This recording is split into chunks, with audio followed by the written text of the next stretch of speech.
Rome. L'empire qui a conquis le monde fut aussi le théâtre de ses pires cauchemars.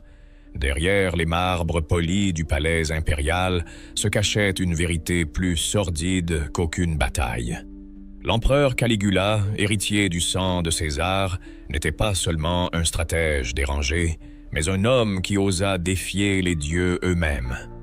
Les chroniqueurs murmurent qu'il n'honorait pas seulement sa sœur comme une impératrice, il la traitait comme une amante sous les yeux horrifiés du Sénat. Alors, héros tragique ou monstre déchaîné? Lorsque Caligula monta sur le trône en l'an 37, Rome respirait enfin après les années sombres de Tibère, où la peur et les dénonciations avaient empoisonné l'Empire.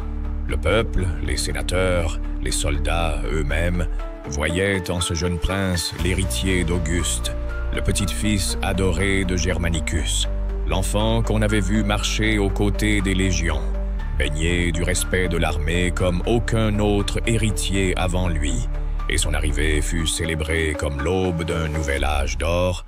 On parlait de lui comme d'un astre qui dissipait les ombres de l'Ancien Régime, d'un nouveau soleil que Rome allait suivre.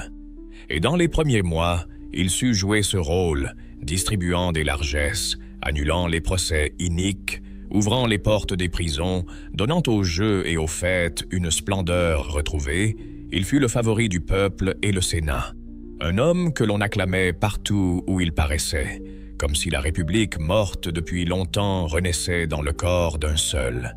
Mais très vite, cette lumière se transforma en brasier incontrôlable, car derrière le masque du bienfaiteur se cachait une âme rongée par des pulsions obscures, un cœur en proie aux obsessions et à la cruauté. Et son règne, à peine commencé, prit la couleur du sang et de la folie, comme si l'Empire avait libéré un démon plutôt qu'un sauveur. Ces armées, qui attendaient de marcher contre les Germains ou les Parthes, furent humiliées et détournées de leur mission guerrière, utilisées non pas pour conquérir de nouvelles terres, mais pour ériger des temples colossaux en l'honneur de l'empereur lui-même, comme si Rome entière n'avait plus d'autre dieu que son maître. Les légionnaires, formés à mourir pour la gloire de l'aigle, se retrouvèrent contraints de bâtir des autels, de porter sur leurs épaules des pierres destinées à sanctifier la folie d'un seul homme. Et dans les casernes, beaucoup murmuraient que l'Empire avait perdu sa raison d'être, que la guerre avait été remplacée par une mascarade de dévotion forcée. Et dans cette atmosphère de démesure, où l'État s'effaçait derrière la personne impériale, sa famille devint le reflet le plus intime de son pouvoir. Drusilla, Livilla et Agrippina, ses propres sœurs, furent entraînées dans cette spirale. Il les plaça au premier plan, comme si elles étaient les compagnes naturelles de son règne, les ornant de titres, les exposant au regard comme des impératrices d'un nouveau genre. Et Rome, habituée à la pudeur des matrones, voyait avec effroi ces jeunes femmes marcher aux côtés de Caligula, associées à ses cérémonies et à ses plaisirs, objet d'un mélange de fascination et de scandale. Mais Drusilla, surtout la préférée, reçut un rôle encore plus dérangeant. Traitée non pas comme une sœur, mais comme une épouse impériale, elle partageait ses repas, son lit, son intimité. Et l'empereur ne cherchait guère à cacher cette transgression, affichant au contraire une tendresse exclusive, des gestes et des regards qui ne laissaient aucun doute sur la nature de leur lien, à tel point que certains sénateurs, en privé, osèrent chuchoter cette phrase terrible. « Rome a un César, mais son lit appartient à sa sœur. » Et ces mots, murmurés dans l'ombre, traduisaient l'horreur d'un Sénat qui voyait ses traditions les plus sacrées piétinées, d'un peuple partagé entre la soumission et la rumeur, d'un empire tout entier prisonnier de l'ivresse d'un homme qui confondait le trône avec la couche nuptiale, la gloire avec la perversion, l'histoire avec la démesure. Le plus glaçant n'était pas seulement cette relation incestueuse, mais la manière dont Caligula en fit une arme une tactique qui mêlait l'intime et le politique comme aucun autre empereur n'avait osé le faire avant lui. Car là où d'autres auraient dissimulé la transgression, il choisit de l'exposer et de l'élever au rang de symbole officiel, associant Drusilla à ses campagnes, liant son nom à la discipline des soldats, comme si l'armée de Rome, forgée par des siècles de conquête et d'héroïsme, pouvait désormais prêter serment non plus à l'aigle, ni même à l'Empire, mais au corps et au nom d'une femme, sa sœur, qu'il plaçait au centre de son pouvoir. Dans les camps, les soldats entendaient des ordres qui semblaient insensés. Jurer fidélité à Drusilla comme on jurait fidélité à l'État. Répéter son nom dans les cérémonies, acclamer son image comme on acclamait celle de Mars, le dieu de la guerre. Ce geste, d'une audace monstrueuse, brouillait les frontières les plus sacrées de Rome.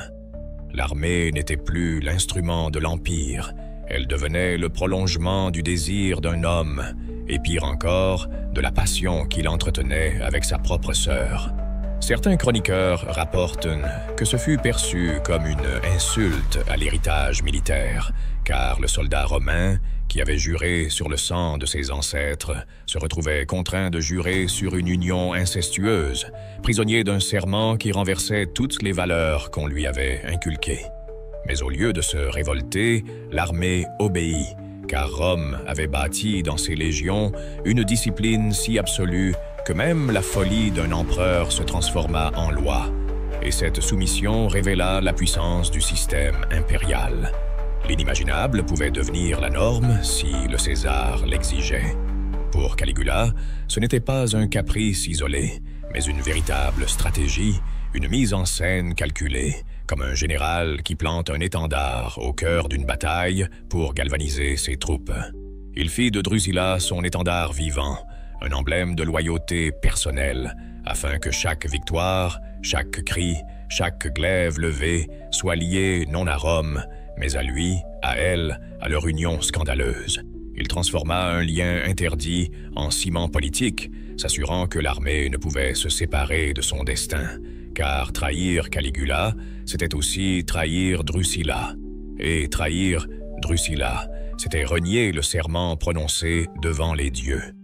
Ainsi, il façonna un pouvoir double, fait de peur et de fascination, où ses désirs privés devenaient des lois publiques, et où la guerre contre les traditions romaines, les mœurs, la décence, était plus radicale, plus frontale que n'importe quelle guerre menée contre les barbares au-delà du Rhin ou de l'Euphrate, car ce qu'il attaquait n'était pas une frontière géographique, mais l'âme même de Rome, ses fondations morales, son sens du sacré, et ce fut là la véritable victoire de Caligula. Démontrer que son désir, aussi monstrueux soit-il, pouvait plier les hommes les plus aguerris, les légions les plus disciplinées, et transformer une passion interdite en instrument de domination. Lorsque Drusilla mourut en 38, le deuil de Caligula révéla non pas la tristesse d'un frère, mais l'obsession d'un homme qui venait de perdre bien plus qu'un lien de sang. La nouvelle se répandit dans Rome comme un coup de tonnerre, et l'Empire entier fut contraint de partager une douleur qui n'appartenait qu'à lui, car il imposa son chagrin comme une loi universelle. Le rire devint crime, les festins furent proscrits, les mariages interdits, et dans les rues de Rome, on n'entendait plus le chant des noces, mais seulement le silence lourd d'un peuple accablé, forcé de porter le deuil d'une femme qui n'était pas la leur. Dans les provinces, des ordres furent envoyés, exigeant que Drusilla soit honorée comme une déesse, que son nom soit gravé dans la pierre, que des autels lui soient dressés, et le Sénat, malgré la répulsion et la honte, dut plier encore une fois devant la folie impériale, inscrivant Drusilla au rang des immortels, comme si l'inceste avait trouvé sa légitimation dans les temples eux-mêmes. C'était la première fois qu'une femme impériale, sœur et amante, présumée d'un César, recevait de son vivant puis de sa mort un honneur réservé aux dieux, une apothéose qui brouillait une fois de plus les frontières entre l'humain et le divin, entre le pouvoir politique et la démesure personnelle. Et tandis que des statues dorées s'élevaient, que les prêtres improvisaient des rites pour célébrer sa mémoire, que les provinces faisaient semblant d'accepter cette nouvelle divinité, une rumeur persistait, glissant de bouche en bouche, comme une vérité qu'aucun décret impérial ne pouvait effacer. Drusilla avait été plus qu'une sœur, elle avait été une amante, complice ou victime d'un amour interdit qui avait pris l'Empire en otage. Certains disaient que sa mort elle-même n'était pas un hasard, qu'elle avait été consumée par cette relation maudite, que le corps d'une jeune femme n'avait pas supporté d'être transformé en symbole d'un délire impérial. D'autres, plus sombres encore, suggéraient que sa disparition arrangeait Caligula, car elle permettait de la sanctifier, de la hisser au rang de déesse, et de donner à leur scandale une aura sacrée que ni le Sénat ni le peuple n'auraient osé contester. Et dans ce vide laissé par Drusilla, Rome découvrit jusqu'où la douleur de l'empereur pouvait aller. On raconte qu'il se retira, brisé, qu'il parla à ses dieux avec rage, exigeant des comptes, et que ses excès, déjà terrifiants, redoublèrent après cette perte, comme si la morsure de sa sœur avait arraché le dernier fil qui retenait son esprit au réel. Mais derrière le théâtre officiel du deuil, derrière les temples et les sacrifices, ce qui subsistait surtout, c'était cette question terrible, chuchotée par les sénateurs, les soldats et les femmes de Rome. Et si la mort de Drusilla n'était pas seulement un destin tragique, mais la conséquence directe d'un amour interdit, d'une passion qui avait franchi toutes les limites et dont l'Empire entier payait désormais le prix?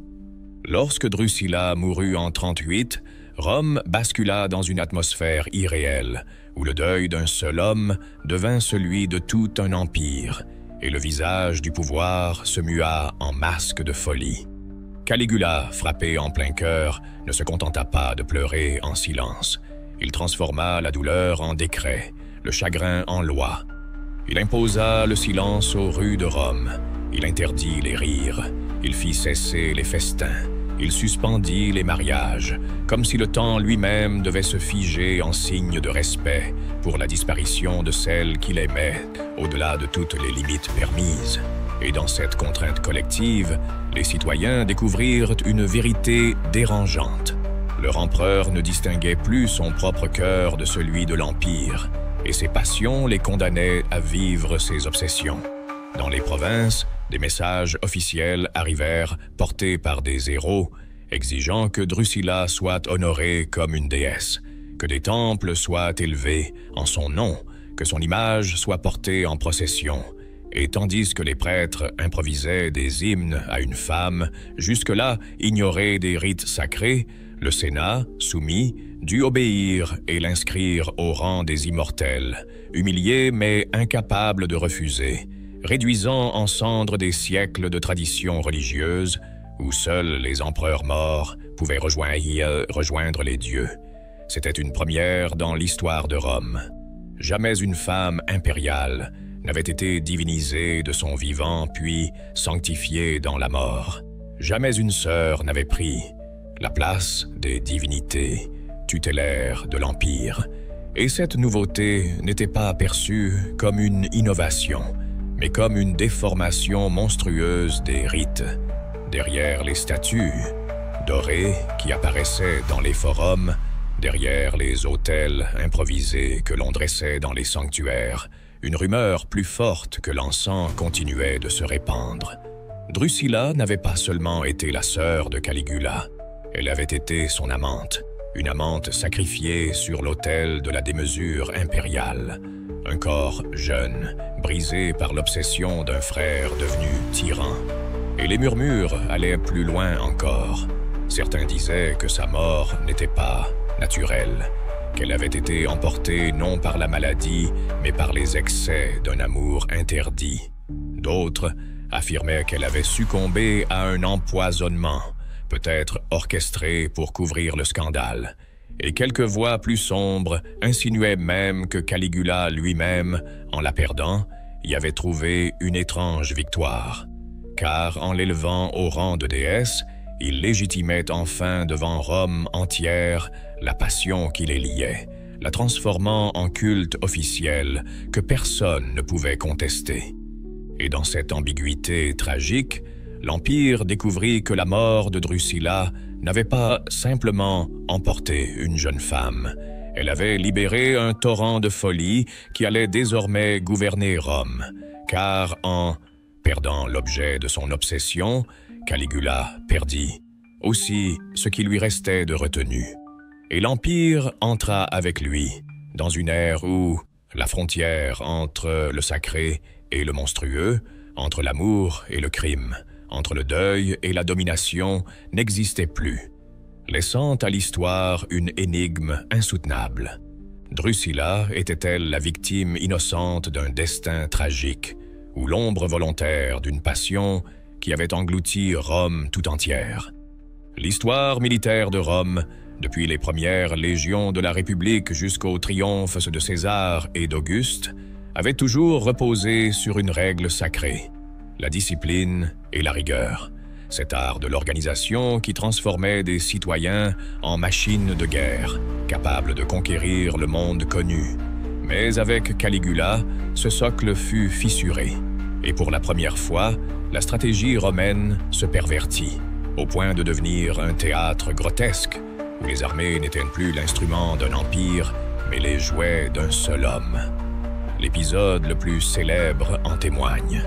Plutôt que de soumettre la Germanie, il conduisit ses soldats sur les rivages de la Gaule et leur ordonna de récolter des coquillages, proclamant qu'il s'agissait du butin de l'océan, un acte absurde qui transforma le champ de bataille en scène de comédie et qui fit de Rome la risée des provinces, mais qui révéla surtout un glissement terrifiant. L'autorité militaire, jadis dirigée vers l'expansion de l'Empire, s'était déplacée vers la satisfaction d'une volonté individuelle, aussi délirante fût-elle. Et ce n'était pas seulement une excentricité, mais une rupture dans la psychologie des légions, car les soldats, formés à l'obéissance sacrée à l'État, durent désormais obéir non pas à Rome, mais aux caprices d'un César qui se croyait Dieu, qui avait fait de sa sœur Drusilla un étendard vivant et de son désir une bannière. En détournant la loyauté des soldats vers une figure privée, en exigeant qu'ils jurent sur le nom de Drusilla comme ils juraient autrefois sur l'aigle, il brisa un tabou millénaire. La guerre n'était plus un service rendu à la cité, mais un service rendu à la passion incestueuse d'un seul. Et dans ce renversement, c'est toute la mécanique de la puissance romaine qui fut corrompue. Car la discipline, moteur de la victoire, se changeait en soumission aveugle, et la rigueur en servilité, transformant des guerriers en acteurs d'un drame intime qui ne les concernait pas. Cette dérive éclipsait les victoires et annulait les triomphes.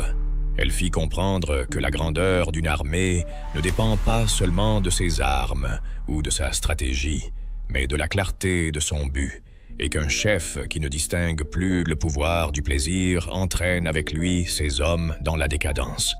Caligula n'avait plus de vision militaire, il n'avait que des pulsions, et ses légions, au lieu de conquérir des terres et d'écrire l'histoire, devenaient complices de ses obsessions, prisonnières de son délire. Cette contamination de l'autorité par le désir est une leçon intemporelle. Lorsqu'un dirigeant transforme la guerre en théâtre de sa propre folie, ce ne sont pas seulement les victoires qui disparaissent, c'est l'essence même de l'armée qui se dissout, et la légion entière, jadis symbole de discipline, devient l'ombre corrompue d'un empire qui s'effondre de l'intérieur. Et pourtant, un mystère demeure, suspendu comme une ombre au-dessus des ruines du pouvoir impérial. Si Caligula avait tant aimé Drusilla, si son deuil avait transformé Rome entière en tombeau silencieux, si le Sénat avait été forcé de la hisser au rang des immortels et si des temples avaient été dressés à sa gloire Pourquoi alors, dans les générations suivantes, son nom se dissout-il dans le silence? Pourquoi les chroniqueurs officiels, d'ordinaire prompts à décrire jusqu'aux moindres excès des Césars, n'ont-ils gardé d'elle qu'un écho lointain? Pourquoi les Romains ne parlaient-ils d'elle qu'à voix basse, comme on évoque un spectre maudit qui hante les couloirs des palais? Était-elle complice, consciente de l'inceste devenu symbole de décadence, ou bien victime d'un frère qui avait perdu tout sens de la limite, prisonnière d'un destin qui la dépassait? Les fragments que nous possédons sont contradictoires. Suétone décrit une passion sans retenue. Dion Cassius suggère une adoration proche du délire, mais nulle part n'apparaît clairement la voix de Drusilla elle-même, comme si l'histoire avait volontairement étouffé son rôle, effaçant ses paroles, ses choix, son visage, pour ne garder que la rumeur et le scandale. Peut-être fut-elle plus que l'objet d'un désir, une figure politique, une complice ambitieuse qui accepta de partager la folie de son frère pour s'élever au rang des déesses. Ou peut-être ne fut-elle qu'une jeune femme sacrifiée sur l'autel d'une obsession, dont la mémoire fut ensuite ensevelie par une Rome trop honteuse de son propre silence. Car il est troublant de constater que dans les archives officielles, là où devraient se trouver des hommages, des inscriptions, des statues, il ne reste que des fragments épars, comme si l'Empire avait méthodiquement effacé les traces de cette apothéose scandaleuse, préférant enterrer dans l'oubli ce chapitre d'horreur plutôt que de le transmettre à la postérité. Était-ce un acte de censure du Sénat, soucieux de restaurer une dignité perdue? Ou une volonté des empereurs suivants, refusant d'associer leur dynastie à un souvenir aussi honteux? Peut-être est-ce Rome elle-même, trop orgueilleuse pour admettre qu'un jour, ses armées jurèrent fidélité non à l'État, mais à l'inceste d'un homme qui choisit d'enterrer ce secret. Ainsi, la figure de Drusilla demeure une énigme, oscillant entre victime et complice, ombre et déesse, amante et sœur. Et ce silence laissé par l'histoire résonne plus fort que les récits eux-mêmes. Car il dit qu'il existe, au cœur même de la grandeur romaine, des vérités si insupportables qu'on préfère les effacer plutôt que de les affronter, des secrets si noirs qu'ils doivent rester ensevelis pour toujours dans la poussière des archives interdites. Aujourd'hui, nous ne retenons de Caligula que l'image d'un tyran fou, mais son histoire est un avertissement gravé dans le marbre. L'arme la plus dangereuse d'un empire n'est pas une légion ni une catapulte, mais un dirigeant qui confond le pouvoir avec ses pulsions. La relation entre Caligula et sa sœur Drusilla demeure l'un des scandales les plus glaçants de Rome. Alors, demandez-vous, et si ce que nous savons de lui n'était qu'une fraction, et que la vraie histoire, trop insoutenable, n'avait jamais quitté les murs du palais impérial?